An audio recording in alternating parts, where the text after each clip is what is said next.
Promulguée le 18 février 2006, elle est aujourd'hui au cœur d'un débat. Certains pensent qu'elle a vieilli. Pour certains, il faut la revoir ou même la changer. Mais pour les autres, c'est un manœuvre politique pour certaines personnes qui cherchent à s'éterniser au pouvoir. Et nous, aujourd'hui, nous nous posons une question, on en parle, revoir ou changer la Constitution, est-ce une nécessité politique ou une mauvaise idée? Et pour en parler, je reçois sur ce plateau deux analystes politiques que vous allez bientôt découvrir. Et nous allons en parler, mesdames et messieurs. Bienvenue. Et je reçois pour vous M. Erika Lumuna, le grand moukwéguiste que vous connaissez, qui est d'ailleurs habitué à cette émission. M. Eri, bonjour et bienvenue. Bonjour, M. Jourdain. Bonjour à tous nos aimables téléspectateurs. Bonjour à nos compatriotes qui nous suivent ici et ailleurs. Bonjour à mon co-débatteur. Voilà, mon deuxième invité, c'est M. Patrick Nyembwe. Certains l'appellent exécutif. Exécutif, bonjour et bienvenue. Bonjour, messieurs les journalistes. Merci beaucoup de nous avoir reçus. Également, merci beaucoup à tous ceux qui sont en train de nous suivre de partout. En ce net moment, je vous salue. Voilà, c'est avec eux que nous allons essayer d'analyser, de voir tout ce qui est au cœur du débat aujourd'hui sur la scène politique congolaise, si c'est nécessaire de changer la Constitution ou si il faut garder la même Constitution. Alors, parmi mes deux invités, certains sont favorables au changement et les autres ne le sont pas. C'est le cas de M. Patrick Nyembwe qui pense que c'est important de changer l'actuelle Constitution. Alors, M. Patrick Nyembwe, pourquoi estimez-vous aujourd'hui qu'il faut changer cette Constitution? Merci beaucoup, messieurs les journalistes, pour cette question posée. Je crois que je suis venu donner une lumière par rapport à cette affaire, à cette actualité qui est en train de frapper d'ailleurs notre pays, le changement ou encore la révision de la Constitution. Je suis de l'opinion ou encore de l'option de changer ou encore de revoir la Constitution. La première des choses, nous devons mettre dans notre tête qu'il y a des causes qui sont en train de faire le changement ou encore la révision de la Constitution. C'est une nécessité. Le changement d'une Constitution est généralement motivé par d'abord la nécessité d'adapter un texte évaluant ou encore surmonter la crise. Ça veut dire, aujourd'hui, nous sommes face à un règlement, nous sommes face à un fondement, mais qui ne permet pas aux exerçants à pouvoir très bien effectuer les choses. Et qu'est-ce que nous faisons? Nous reculons en arrière. En ces moments, qu'est-ce qu'il faut faire? Il faut revoir des choses qui ne permettent pas la bonne gouvernance. Et je suis d'avis à pouvoir revoir, changer la Constitution et surtout pour l'intérêt général de la population congolaise. Est-ce que ce n'est pas une distraction face aux vrais problèmes des Congolais? Est-ce vraiment le moment opportun pour démarrer avec de telles réformes ici, chez nous, en République démocratique du Congo? Monsieur Jourdain, je vais vous expliquer que ce sont des histoires qui se disent par-ci, par-là. Ce sont des manœuvres, je ne sais moi encore quoi. Mais je vais vous dire que c'est une nécessité, je ne vais pas encore le reprendre. Parce que, aujourd'hui, l'intérêt général n'était pas considéré depuis un temps. À cause de la Constitution. À cause de la Constitution. À cause de certains articles, mais qui ne défendent pas l'intérêt général. Et aujourd'hui, si nous voulons changer ou encore revoir, modifier la Constitution, cela ne devient pas des manœuvres. Comprenez qu'il y a de ces choses qui ne marchent pas et on veut le changer afin que le pays puisse avancer, afin que le peuple congolais puisse jouir de leurs propres richesses. En commençant par la révision de la Constitution, parce que c'est généralement ce qui est en train de nous diriger ou de nous orienter dans tout ce que nous pouvons faire comme activité. Aujourd'hui, certains disent même que toute cette insécurité, c'est à cause de certaines dispositions dans la Constitution. Partagez-vous cette idée? Je vais vous dire, je peux évoquer quelques cas même qui est en train de relever beaucoup de choses et qui nous mettent vraiment dans cette obligation, dans cette urgence, si je peux le dire, dans cette urgence vraiment de revoir la Constitution. Aujourd'hui, par-ci, par-là. La guerre qui continue aujourd'hui à l'Est, vous savez qu'il y a des clauses, qu'il y a ces choses qui ont été signifiées dans la Constitution et qui ne permettaient pas que ces combats que nous avons avec l'ennemi puissent en finir vite. Et donc, nous, on est en train de toucher d'abord la source afin d'évoluer. La source, c'est quoi? La source, d'abord, c'est la Constitution. Que nous arrivions d'abord à changer d'abord la Constitution et la guerre va finir. Vous pensez que la Constitution actuelle empêche au président de la République de finir avec la guerre? Je vous dis pas seulement la guerre. Parlons de l'économie de notre pays. Parlons de la guerre également. Ce sont des choses qui sont en train de faire que le président ne puisse pas travailler parce que tout déjà son énergie est concentrée là. C'était aussi parmi l'insécurité créée par les gens qui ont élaboré l'actuelle constitution. Je ne dis pas que ce qui est comme constitution, tout est à changer. Mais il y a ces articles que nous devons normalement revoir afin de permettre l'actuel président, le président de la République, Félix-Antoine Tshisekedi, que je cite en passant et je salue, afin de très bien travailler et répondre aux besoins de la population. Voilà, je vais vous revenir parce que je vois M. Eri qui s'est dit, mais qu'est-ce qui ne va pas avec M. Jourdain? Je suis là, M. Eri. Pourquoi pensez-vous aujourd'hui que revoir ou changer la Constitution est une mauvaise idée? Merci beaucoup pour la question. Eh bien, la réponse à cette question directe, elle est toute simple. Parce qu'au Congo, nous n'avons pas un problème d'homme, un problème de texte, mais plutôt un problème d'homme. Comment ça? Oui. Bon, merci. Il y a beaucoup de choses sur lesquelles nous allons revenir. Oui. Mais si je vais d'abord me focaliser sur votre ou vos questions, c'est que on constate la malhonnêteté politique. Tout d'abord, cette constitution a 20 ans et peut-être un mois ou quelques mois. Et pendant ces 20 ans, cette constitution nous a aussi aidé à accéder à la première alternance politique dans notre pays. Oui. Ça signifie donc qu'il y a ceux qui étaient à l'opposition, qui sont devenus au pouvoir, qui sont aujourd'hui au pouvoir, et peut-être ceux qui avaient le pouvoir hier l'ont perdu, ils sont à l'opposition. Si on peut jeter un coup d'œil dans les rétroviseurs politiques, nous allons voir que ceux qui, hier, quand ils étaient à l'opposition, refusaient tout changement ou toute modification de la Constitution, aujourd'hui, ce sont des fervents chantres du changement ou de la révision constitutionnelle. Ça, c'est malhonnête. Vous comprenez qu'ils sont simplement au service de leur ventre. Cette Constitution, si elle a des failles, c'est aujourd'hui qu'ils s'en prennent compte. Vous comprenez que l'homme politique... Après presque 8 ans... Voilà, et pas encore au premier mandat, mais au deuxième mandat, ils se réveillent, ils disent non, la Constitution devient le bouc émissaire de nos échecs. Ce n'est pas vrai, c'est 100% faux. Et cela relève de la malhonnêteté politique. Surtout de ceux qui sont à l'Union sacrée. Ce n'est pas la peine d'en citer certains. Monsieur Mbata, qui n'est pas moins dans ce pays, à l'Union sacrée. Ce n'est pas lui qui nous a dit que cette constitution était la meilleure de toutes les constitutions que le Congo n'ait jamais eues. C'est André Mbata. Non, il faut comprendre. Il faut d'abord qu'il nous dise alors qu'est-ce qui a changé. C'est ça parce que, en écoutant mon co-débatteur, M. Patrick Niembo, parler, tout bonnement, je prends bonne note. Mais il est en train de parler des causes. Mais il ne le dit pas. Vous comprenez que c'est de la malhonnêteté. M. Félix Tshisekedi, n'avait-il pas refusé toute modification de cette constitution? M. Vital Kamerhe, la liste elle est très longue.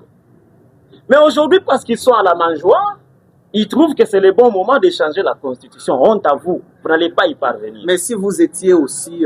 non. Si vous étiez aujourd'hui au pouvoir... Nous, Moukodistes, nous sommes des hommes valeureux. En effet, j'ai la parole. Est-ce que vous pouvez lui faire un stylo? Faites-lui un stylo, il va écrire, il va comprendre le débat, c'est quoi. Parce que si nous y allons dans ce sens-là, je pense que nos auditeurs ne vont rien comprendre. Allez-y, monsieur. Et donc, la liste de ceux qui ne voulaient pas changer de constitution, aujourd'hui, il faut prendre quelqu'un qui était aussi au pouvoir l'autre fois, monsieur ceux qui étaient avec Kabila, qui voulaient du changement ou de la modification, aujourd'hui, parce qu'ils sont à l'opposition, ils disent non. Niet. Ça, c'est de la malhonnêteté politique. Alors, si je dois d'abord cerner votre sujet, je vais d'abord faire comprendre à l'opinion, et surtout à ceux qui nous suivent, que nous n'avons pas encore bien compris ce que veulent ceux qui veulent changer la Constitution, ces gens. Ils parlent de deux choses différentes et qui impliquent des chemins pratiques différents. La révision ou le changement. Voilà. Alors, ils parlent de quoi? Dans un pays sérieux, vous devez savoir ce que vous voulez.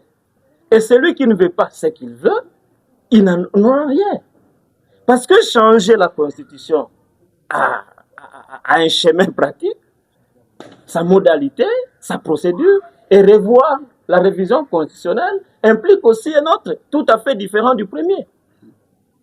Alors, eux veulent quoi? S'il faut changer, ils doivent nous dire pourquoi.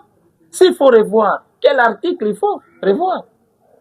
Alors, vous comprenez que si on doit parler du changement ou de la modification de la Constitution, donc, de manière simple, on veut changer, modifier, redéfinir la Constitution ou les textes légaux, actualiser ces textes, ça sous-tend quelque part que ces textes sont dépassés. Ça sous-tend quelque part que pour eux, les textes ne sont pas adaptés à la réalité, au contexte, aux défis actuels. Alors, pour qu'ils puissent avoir à nous dire, ils devaient d'abord montrer noir sur blanc aux Congolais que ce texte-ci, cet article, par rapport aux faits, par rapport à la réalité sur le terrain, par rapport au XXIe siècle par exemple, ça ne colle plus. C'est dépassé, il faut actualiser cela. Alors, quels sont les défis actuels, les circonstances qui peuvent concourir à un certain changement de la Constitution? Il n'y en a pas. Mais messieurs, ici, si la Constitution actuelle est si bonne, pourquoi les pays continuent à mal fonctionner? Parce que ceux qui sont là, c'est un régime des incompétents. Et ça, il ne faut pas qu'ils puissent mettre ça au dos ou sur les dos du texte. Mais si elles pensent que c'est le texte qui les rend ce que vous appelez incompétence. Non, s'il vous plaît. Je vais d'abord continuer pour que vous puissiez arriver à comprendre. Je vais balayer votre question là très rapidement. Okay. Ceux qui réellement veulent du changement ou de la révision de la Constitution, ils sont au service des intérêts rwandais. Oh, oui, je vais vous le démontrer. Ils sont au service du Rwanda. Allez-y. Service du Rwanda. Oui, ils sont au service du Rwanda. Ceux qui veulent changer la Constitution, ils jouent au jeu de l'ennemi. Comment ça? Parce que quand vous ouvrez la Constitution que nous avons ici, celle du 18 février, la collaboration avec le Rwanda, s'il vous plaît, soyez apaisés. Nous allons lire un de ces 220 articles. Nous allons lire l'article 219. 220. J'ai voulu l'article 219. Si vous pouvez nous aider, alors la lecture. Sans problème. D'accord. Lisez-le. Pour l'intérêt de ceux qui nous suivent. Voilà. L'article 219. Oui. Aucune révision ne peut intervenir pendant l'état de guerre, l'état d'urgence ou l'état de siège, ni pendant l'intérim à la présidence de la République, ni lorsque l'Assemblée nationale et le Sénat se trouvent empêchés de se réunir librement. Merci beaucoup. Alors, posons-nous des questions sur base de cet article. Le président de la République, quand il prend les fonctions ou ses fonctions de président, n'est-ce pas, il jure devant Dieu, devant le peuple, devant la communauté nationale et internationale de respecter cette Constitution? Ça, c'est une loi de la Constitution. Et lui a juré de respecter cette Constitution, cette loi. Aucune révision de la Constitution ou révision constitutionnelle ne peut intervenir pendant l'état de guerre. Qui le dit? La Constitution. Dans un pays sérieux, le débat devrait être terminé. Non. Aucune révision ne peut être envisagée quand on est sous l'état d'urgence ou sous l'état de siège. Est-ce que nous sommes pendant la guerre? Oui. Est-ce que nous sommes sous l'état de siège? Oui. Mais de quoi parle-t-on? Et donc, ils sont là pour violer la Constitution. Alors, quand est-ce que les jeux qu'ils sont en train de jouer ressortis? C'est que, pendant que nous sommes sous la guerre, une partie de notre territoire, une partie de notre peuple est occupée par le Rwanda, par les M23. C'est un grand territoire, vous savez, avec moi. Alors, si aujourd'hui ils unissent une quelconque modification ou un changement de la Constitution, comme ils le veulent, est-ce que cette partie du peuple, cette partie du pays, va aussi être concernée par la Constitution nouvelle ou la nouvelle Constitution? Non. C'est-à-dire, changer la Constitution en ce moment, c'est favoriser la balkanisation du pays. C'est toujours le vœu du Rwanda. Le Rwanda, pendant beaucoup d'années, bon, et puis beaucoup d'autres pays occidentaux, passant par le Rwanda, ils veulent avoir la même mise sur le Rwanda. Maintenant, comment vous, tout un gouvernement responsable, peuvent vraiment penser que c'est aujourd'hui le bon moment?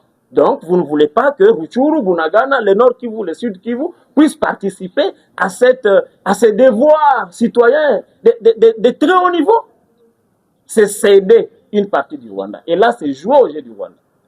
Quand vous les entendez dans leur narratif, aussi longtemps que Paul Kagame est à Kigali, le président Félix ne quittera pas Kinshasa, les fauteuils. Mais donc, vous enviez un régime tyrannique du Rwanda.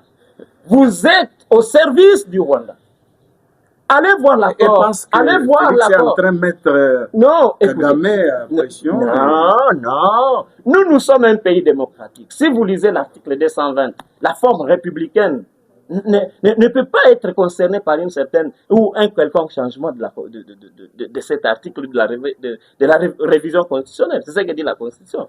Nous sommes un pays démocratique. Le Rwanda, je ne sais pas, on dit République du Rwanda. Vous comprenez que c'est deux pays différents, deux réalités différentes, mais eux, ils envient tellement un sanguinaire. Ils voudraient donc peut-être que le président congolais devienne aussi dictateur. Vous voyez que...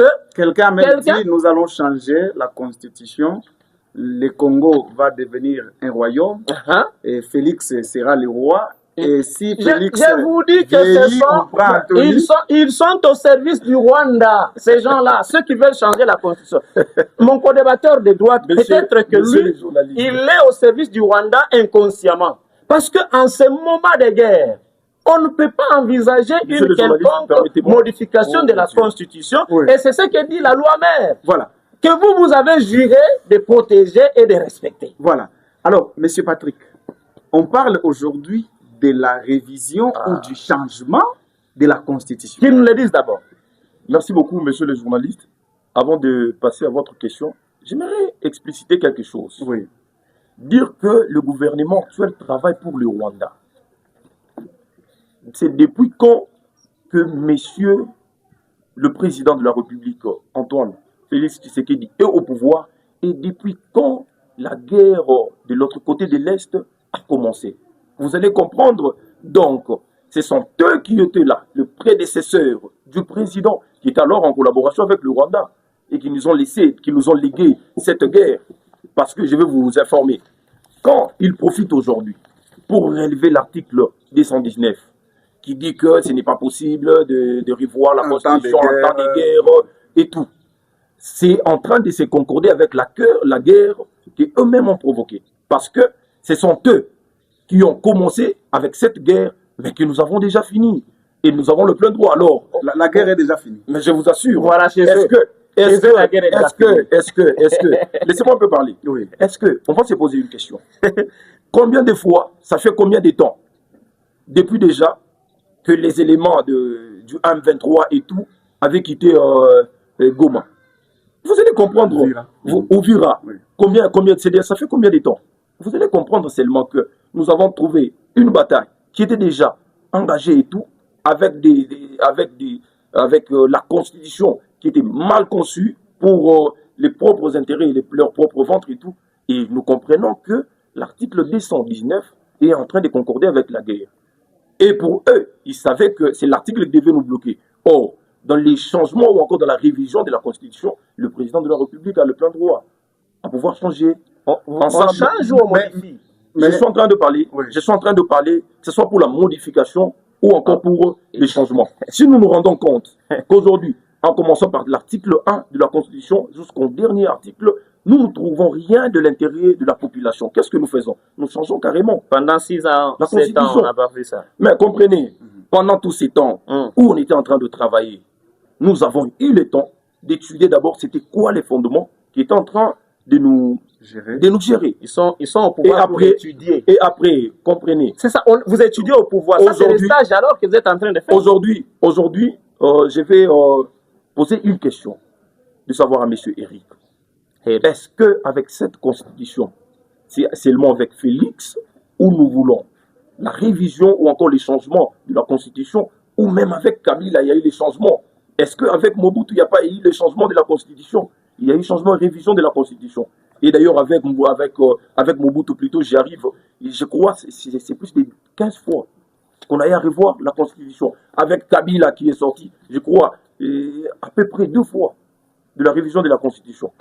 Et comment est-ce que aujourd'hui, parce que nous voulons très bien faire les choses, et quand nous passons à l'étape de la révision de la constitution, ça fait un problème. C'est pourquoi nous demandons clairement pour eux, vous voulez changer ou vous voulez modifier? Si les articles que nous allons constater changeables dans la Constitution, nous allons les réviser. Mais si nous nous rendons compte que ces règlements ne nous servent à rien, la population ne bénéficie de rien, l'actuel dirigeant ne sait pas comment coordonner les activités et tout par rapport aux mauvais fondements et tout, nous sommes dans l'obligation d'échanger, messieurs les journalistes. Tout ce que nous voulons, c'est quoi? C'est les changements de la vie sociale. Qu'est-ce que nous voulons? C'est l'unité nationale que nous avons besoin. Mais toutes ces choses vont nous permettre. Comment est-ce que toutes ces choses seront permises? C'est lorsque nous allons commencer d'abord par les fondements. Nous, en réalité, en fait, je suis en train de féliciter la politique de notre président de la République. Il est en train de jouer avec la diplomatie. Et voilà qu'aujourd'hui, eux voulaient conserver le pouvoir. Ils n'ont pas su. C'était par rapport au mécanisme qui était en train d'être mis en place. Et aujourd'hui, c'est tout celui qui passe au pouvoir a le droit de revoir comment gérer et comment protéger, conserver le pouvoir. Mais si demain, la Constitution est modifiée ou changée, pensez-vous que les mêmes erreurs actuelles ne vont pas se répéter? Messieurs les journalistes, pendant que nous sommes en train de vouloir revoir, ça crée déjà des débat, ça crée déjà des problèmes, les choses sont en train de changer. Que dire lorsque la Constitution sera changée? Que dire lorsque la Constitution sera revue? Ce qui veut dire tout peuple sera réjoui de se retrouver dans son propre pays et vivre heureux. Ça, c'est l'intérêt général que nous sommes en train de viser. Mais depuis un temps, vous allez comprendre que c'était un problème de propre fin. C'est un problème de propre fin. Et aujourd'hui, vraiment, nous sommes devant un libérateur. Nous sommes devant un libérateur. J'ai entendu M. Eric dire dans son intervention, c'est de l'autre côté lorsqu'ils étaient dans l'opposition et tout. Je l'ai très bien, je vais encore les signifier ici, que moi je ne suis pas de l'opposition qui était en train de dire non, changer, mais je suis en train de parler logique de ce qui doit se faire afin que la population, que nous puissions nous retrouver dans notre propre pays. Monsieur, vous pensez que le changement de la Constitution, c'est pour l'intérêt du peuple ou c'est pour les... Je vous réponds déjà, ça c'est pour l'intérêt du peuple. Monsieur, je pense que nous devons quand même être rationnels et prouver à la face du monde, mais aussi à nos compatriotes, que nous parlons des choses vraies. Vous voyez, quand j'entends mon frère Patrick soutenir la révision ou le changement de la Constitution, je voudrais que nous puissions descendre un tout petit peu et parler des choses que nous vivons ici, en RDC, et dire que si nous sommes dans cette situation, c'est à cause de l'article tel de la Constitution. Je l'ai entendu coller même les causes de cette guerre à la Constitution. Moi, je pense que c'est faux. D'abord, cette Constitution, elle a été promulguée en 2006. Est-ce que Félix Tshisekedi, Étienne Tshisekedi, Wamulumba et les autres Bochab, Bata, la classe Vital Kamere, pour ne citer que cela, Bemba, est-ce qu'ils étaient en RDC? Est-ce qu'ils étaient aussi concernés par l'élaboration de la Constitution? Parce que quand ils disent, par exemple, que cette Constitution a été faite, on dirait que eux, c'est aujourd'hui qu'ils ont quitté une planète et ils sont descendus, ils ont trouvé que nous avons une mauvaise loi et maintenant ils veulent la changer. Depuis que les manœuvres, les référendums, ils ont participé. Et à un moment, votant des oui et des non. Oui, ils ont voté. Certains ne savaient même pas ils ont c'était quoi, les non, c'était quoi. Ne me dites pas qu'ils étaient quand même des inconscients. Ils étaient adultes. Donc certains disent que c'était par imposition. On nous a dit allez voter oui. Non, et puis on a voté oui. Ça n'a jamais été sous une pression d'une certaine forme que ce soit. Donc personne n'avait été contraint à voter pour ou contre cette constitution. Ceux qui ont voté, le peuple s'est exprimé librement. Et ça coûtait beaucoup d'argent, beaucoup d'énergie à notre République. Nous devons saluer la mémoire de Rossi Mukendi et d'autres grandes personnalités, des grands Congolais qui sont décédés, qui sont morts en défendant cette constitution. Je vous ai dit que Félix Tshisekedi, étant à l'opposition, il a défendu tout changement, toute modification de cette constitution. Aujourd'hui, il est au pouvoir, à la mangeoire, et il dit non, voici, ça c'est un chemin dangereux. Vous pensez qu'il le fait pour son propre intérêt? Pour s'éterniser au pouvoir, c'est cela. Nous continuons. J'étais en train d'énumérer des défis qui montrent noir sur blanc qu'on n'a pas besoin de changer la constitution. C'est comme un chrétien qui pêche ou un musulman qui pêche. C'est pas la faute au Coran, ce n'est ni la faute de la Bible, c'est lui qu'il faut changer. L'exerçant. Qui? C'est lui qui est en train d'exercer qui a le problème. Non, j'ai dit, le Congo a un problème d'homme et pas un problème de texte. Merci. Nous y allons. La guerre, par exemple, à ce moment, si le président de la République et l'Union sacrée avaient besoin d'une loi qui puisse les aider ou les propulser, les soutenir pour gagner cette guerre, eh bien, il y en a déjà une. Bien qu'elle ne soit pas une loi congolaise, c'est une loi du monde entier. Vous voyez? Elle est même plus que la Constitution. La résolution du Conseil de l'ONU, 2773. Oui. C'est une résolution qui a été votée à l'ONU à l'unanimité, demandant une loi. Parce qu'une résolution a une portée juridique internationale. Vous le savez. Et donc, le gouvernement congolais, notre président, notre premier ministre et tout le peuple congolais, nous devrions nous accrocher sur cette loi de portée internationale, sur cette résolution. Mais vous avez vu qu'aussitôt cette résolution sortie, votée, quelques mois plus tard, le président congolais, les gouvernements de notre pays ont décidé d'aller signer un accord bilatéral avec le Rwanda. Un Rwanda qui n'est pas sanctionné. Donc, vous allez signer avec un agresseur. Vous acceptez de co-gérer avec votre agresseur les lacs, les minerais. Ah, ça, c'est quoi ça? C'est donner, c'est brader le pays. Et maintenant, cela ne suffit pas. Il faut revoir la Constitution ou changer la Constitution pendant que le pays est en guerre, pour que ceux qui sont sous l'occupation étrangère ne puissent pas participer. L'article 1 de la Constitution définit le territoire national.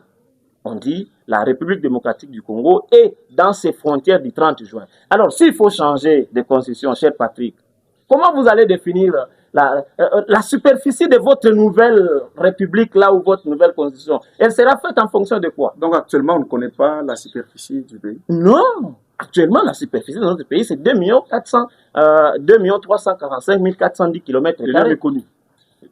Elle est reconnue très bien. Oui. Voilà. OK. Alors, si maintenant vous décidez... Mais ce n'est pas en changeant que... Non, s'il vous plaît, vous allez favoriser la création d'un proto-État.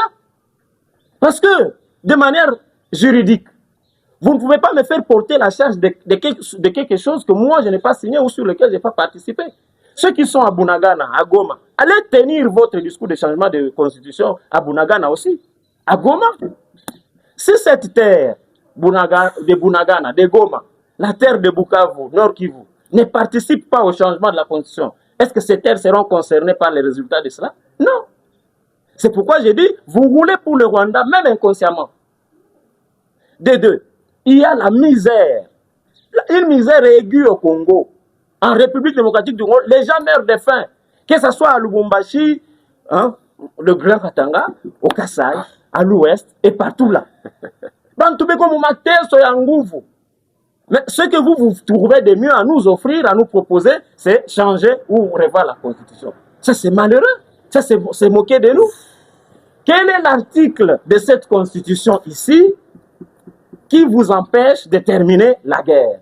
Parce que cette Constitution vous donne le droit de proclamer un état de guerre. Réunissez les parlements et le président de la République déclare la guerre officiellement. Le président l'avait dit d'ailleurs. Il a promis ça. Ouais.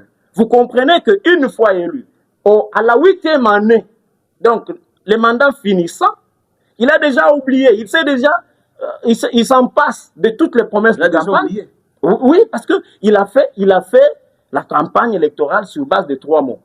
L'unité, la sécurité et la prospérité.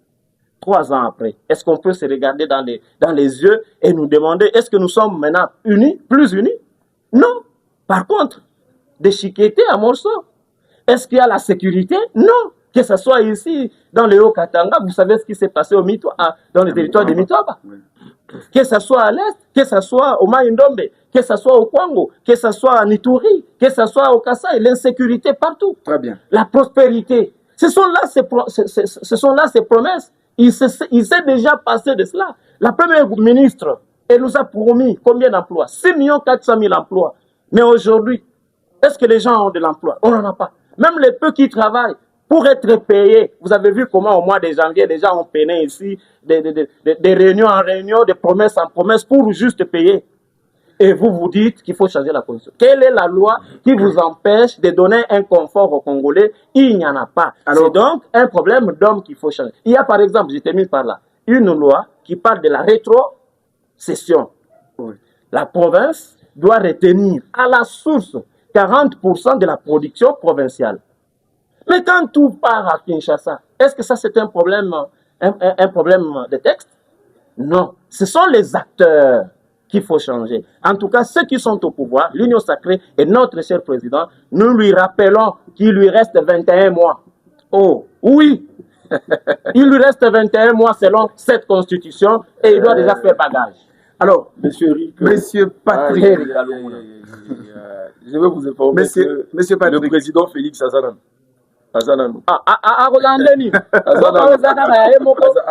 Donc, constitution est bien votée. Non, constitution n'est pas sa commandant de cours. Permettez, je pose la question comme ça. Vous allez... ma président n'a idée à ma baie. Ok, donc pas le président. S'il fait très bien son travail, on doit l'encourager. Mais 62, il y a un démocrate. Un démocrate respecte les textes. Mais Azana, ça c'est selon vous. Selon la Constitution. Ça selon vous. Selon la Constitution. La population. Merci beaucoup. Azana a 21 mois. Merci beaucoup. Il a fait tellement sur ça. Merci beaucoup. Monsieur Patrick, permettez, je vous pose la question, comme ça vous allez continuer avec vos dires. Est-ce qu'aujourd'hui, les débats sur la Constitution, est-ce une priorité pendant que les gens sont dans le chômage, dans l'insécurité et les sociales qui compliquent? Je rappelle aujourd'hui qu'ici, à Lubumbashi, un sac de farine est passé de 35 à 60 000 francs. Tout ça, c'est pas une priorité. La priorité, c'est la Constitution? Je vais vous répondre à cette question. Mais bien avant de répondre, je vais d'abord signifier à M. Eric. Monsieur Eric. Monsieur Eric, voilà. Merci beaucoup. Le Moukouéguiste, très bien. Merci beaucoup. Mais je vous informe que le président Félix Azana. Ici, Azana 21 mois n'a été boité. Ici, ce n'est pas question seulement de la guerre à l'Est. Les changements de la Constitution, c'est pour le bien-être général de la population. Que ceux qui sont à l'Est soient très bien. Et également, même ceux qui sont ici à Lubumbashi, vous parlez de la farine. Aujourd'hui, vous êtes en train de parler de la farine. Mais est-ce que vous n'êtes pas informé que le président a bâti l'université dans les Kassai? Bakolia Université. Non, ils ne vont pas manger à l'université. Mais ce que vous devez mettre en tête, c'est que c'est une procédure. Et pour l'instant, ce que nous trouvons comme l'urgence, c'est d'abord le changement de la Constitution. Oh là là. Après le changement. Mais pendant que nous sommes en train de faire partir de ces changements ou encore de la révision de la Constitution, mais vous allez me dire, si c'est lui qui est, je ne sais moi, à Kawama, a payé un sac de farine à 45 000, je les donne par exemple. C'est lui qui a le Boumachi, il en a payé à 30 000 francs. Mais, monsieur Jourdain, on doit se poser quand même 1000 et 1000 questions. Vous devrez savoir que la question économique de ce pays n'est pas en train de regarder seulement ses contraintes. Il y a des manigances qui sont en train de se faire.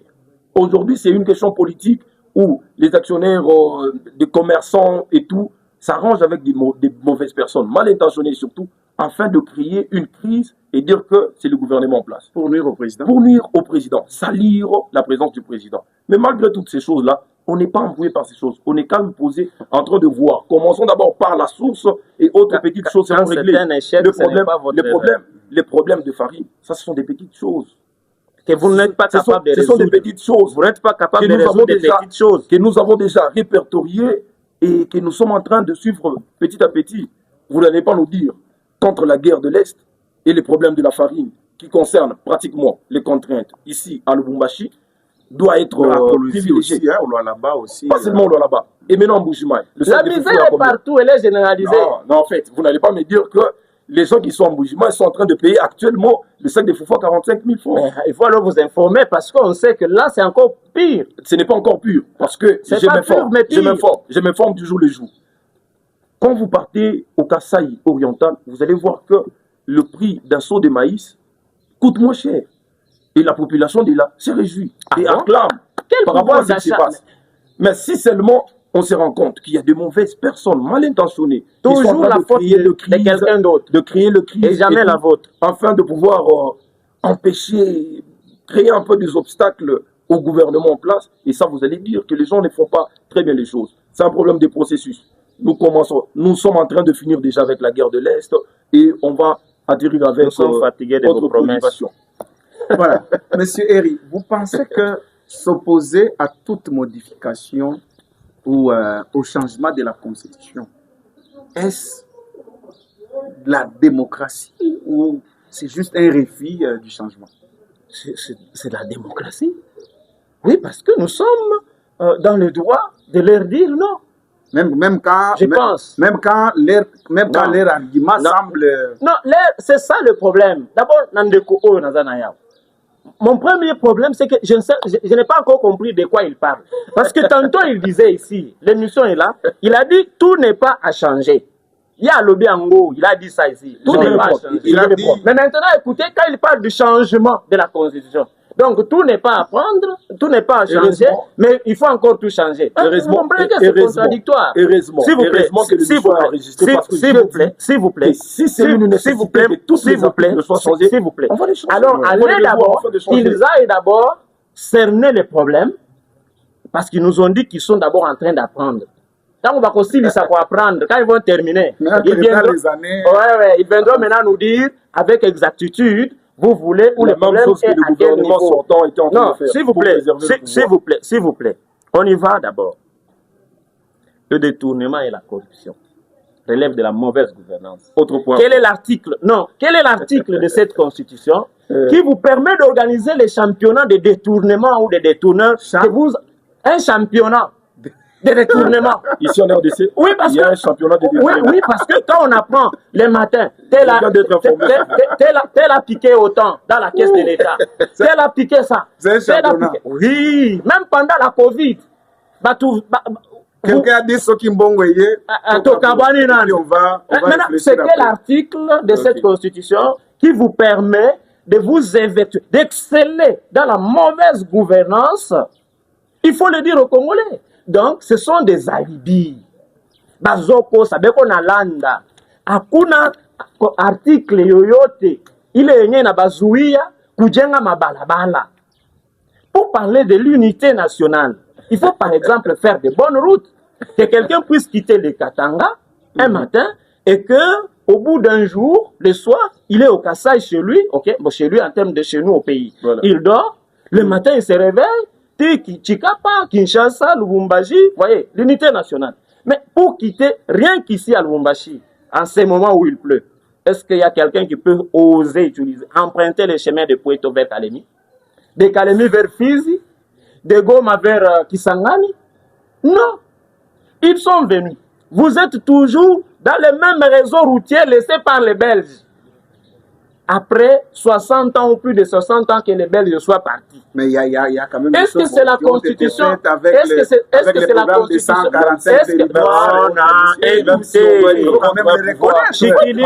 écoutez, non. En Swahili on dit, il y a des écoles en Swahili on dit, et c'était une demande des étudiants. Tusiandike na mate na wino iko wako. Tuseme mambo ya kweli. Papa. Il faut hiérarchiser les besoins pour bien résoudre les problèmes de la population. Bien parlé. Là, vous avez bien dit. Merci beaucoup. Allez-y. Allons dans l'espace Grand Kassai où le président a construit 2 universités, ou a fait construire 2 universités. Celle de Kananga et celle de Mbujimayi. Exactement. La population. Non, écoutez, ça ressemble à Salama de Lubumbashi. Ça ressemble à Twendele de Lubumbashi. Et ça, c'est honteux. Pour, à la grandeur de notre pays, on ne devait pas avoir des choses là qu'on nous a construites. S'il vous plaît. Je suis en contact avec l'architecte. Protégez-moi. S'il vous plaît. C'est mon temps de parole. Moi, je pense que j'ai parlé de la hiérarchisation des besoins. Là où on enseigne que Kibata, si c'est Kibwata. Là où on voit les gens, les élèves, nos enfants, s'asseoir à même les sols pour étudier. Vous voyez?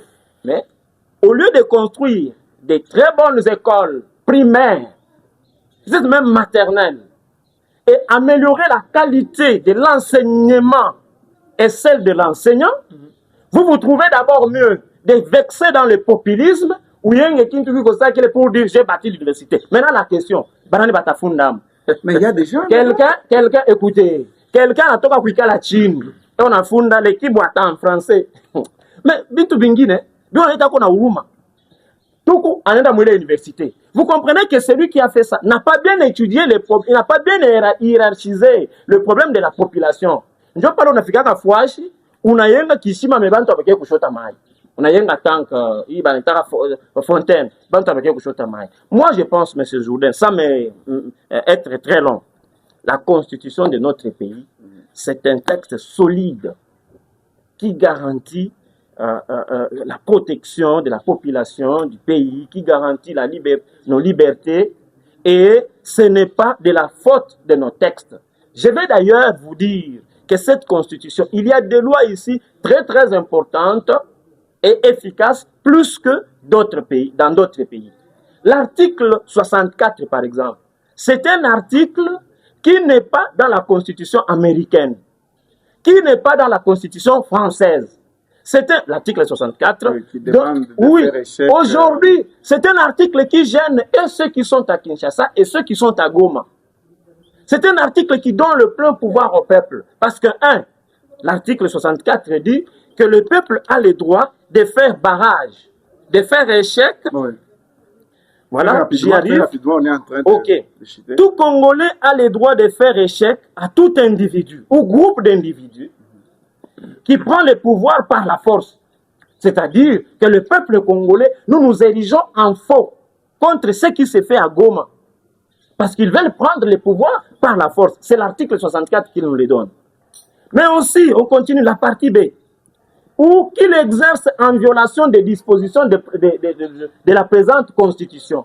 Donc, ceux qui sont à Kinshasa, qui violent cette constitution jour et nuit, nous nous opposons aussi à leurs actions. Monsieur Eric, vous comprenez? Faut-il... La constitution congolaise, elle est solide. Faut-il... Et s'il faut justifier... Faut-il adapter la constitution aux réalités du pays? Quelles sont ces réalités? Adapter Les dirigeants au respect de la Constitution. Il faut adapter les dirigeants congolais au respect. Il faut les astreindre, les contraindre.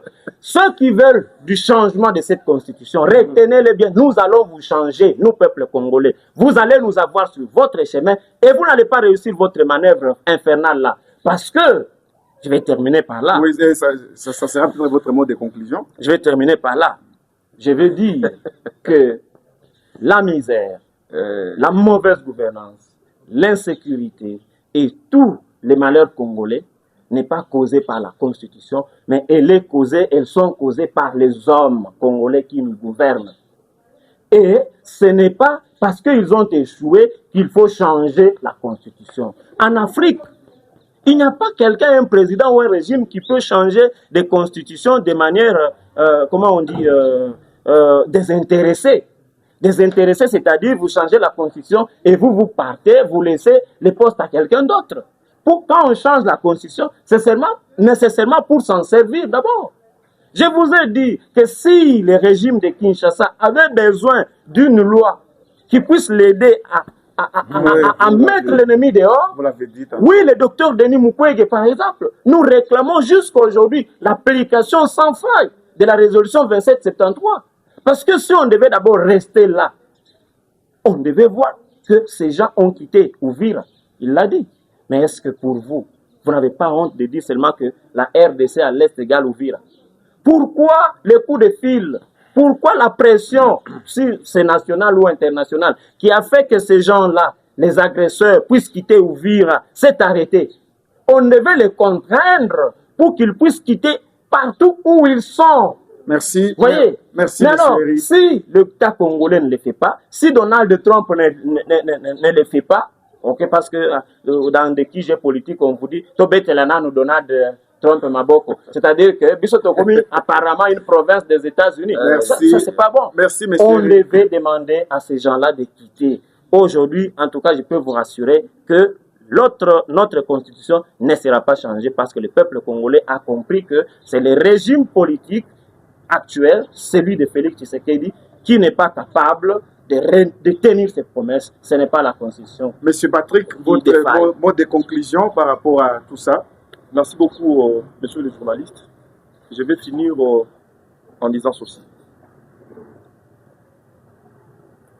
La question du changement de la Constitution n'est pas causée par des intérêts privés, mais par l'intérêt général de la population. Et tout ce qui est comme changement de la République, c'est un processus. Et le président de la République, Félix Antoine Tshisekedi, est en train d'y travailler. Et peut-être que les autres ne le sachent pas. Je suis en train de féliciter ici la reconnaissance des génocides de l'autre côté par l'Union africaine qui, depuis tous ces temps, n'acceptait pas qu'il y avait massacre, qu'il y avait tuerie à l'est de la République.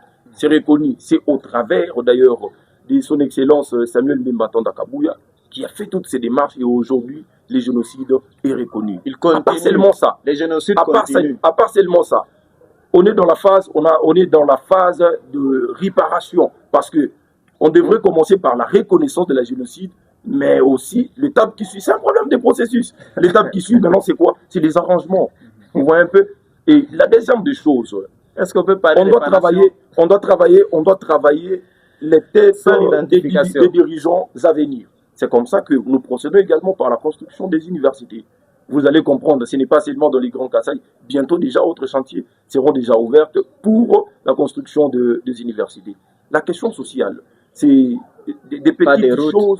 Ce sont des petites choses que nous sommes en train déjà de gérer. Et je vous annonce, pour finir, que le Congo est dans son changement avec le président Félix Antoine Tshisekedi. Merci. Voilà, chers téléspectateurs, j'ai une question pour vous.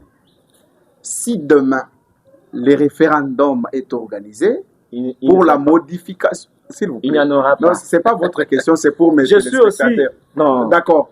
Si demain, le référendum est organisé pour le changement de la Constitution, les Congolais voteraient que ce oui référendum commence ou à l'Est. voteraient non. Qu'il commence d'abord à l'Est. Laissez ça dans les commentaires.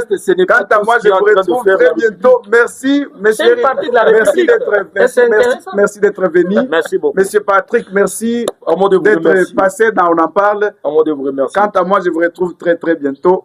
À la prochaine.